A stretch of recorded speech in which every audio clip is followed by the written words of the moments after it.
completely different note, sort of speaking of lights, especially when you're taking pictures, or most commonly actually with digital cameras, you know how often there'll be some kind of a light phenomena that, you know, you see lights or flashes or orbs that have faces in them. Could you talk about what that is? Because a lot of people then get into, you know, that's a message, that there's something coming through, so just wanted to see what Yes. your take on that is. Well, you know, our body isn't solid, and it does radiate light or balancing. Light is always balancing our emotional body, our spiritual bodies, our physical bodies.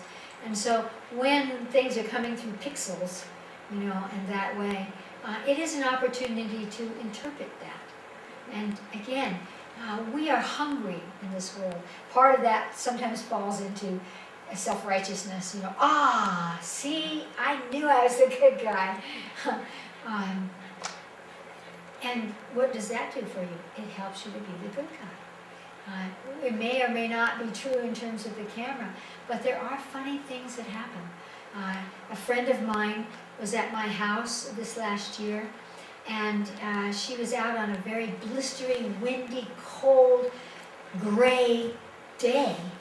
And for some reason, she was just shooting her camera around, and suddenly when she came in and opened up, just look at the pictures, you know, she was looking at, because she comes from a tropical Mexico area, and so she likes these pinon trees and all of this desert, and suddenly there were all these blue lights floating around. There was one blue light that was streaming. There was a gnome, a perfect gnome sitting in a tree, you know, and she was looking for some other dimensional energies, but there were those energies, which unfortunately she erased accidentally.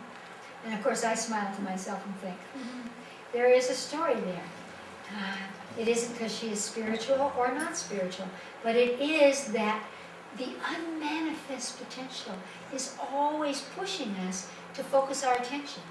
So if a picture comes of you and suddenly there's an auric field around you, that's how Carolyn photography became so famous. You know, they took that a little bit far. But it is saying that there are indisputable electromagnetic currents which are categorized in terms of length and speed of light that radiate off all things. And so if it's caught on a camera, take the message you like and use it. I just laughed recently.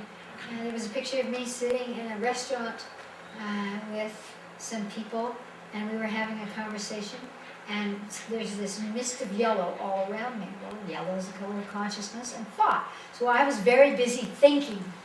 I wasn't doing anything special, but it was oozing out of me at that time. It says nothing about me. It just says, oh, that's what she was doing.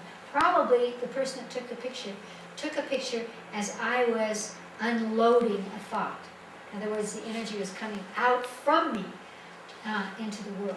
And that's why my auric field was showing and not theirs.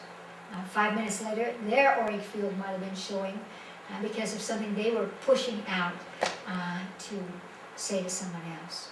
And so again, I adhere to all of these old ways of being, where if the bird flies in front of you at that moment, it means something. If a picture is taken of you and you look funny, you have a different face, well, that's probably the face that you were expressing, and possibly something you were expressing in relationship to the person who took the picture. And so there's that element in it. And we are magnificent, multi-dimensional beings who have infinite facets. And people can pull those facets from us at any moment. A devic energy from you, or a different face, or the face they knew you as in another lifetime. Those things are real. And what is real? Real is simply what you experience. And so what we need to do on the planet right now is to begin to orchestrate what we experience. Not by closing down, but by opening up, and certainly discerning. Being able to say yes to this and no to that. And let that carry us where it will, because it will push us and move us. So, thank you for that.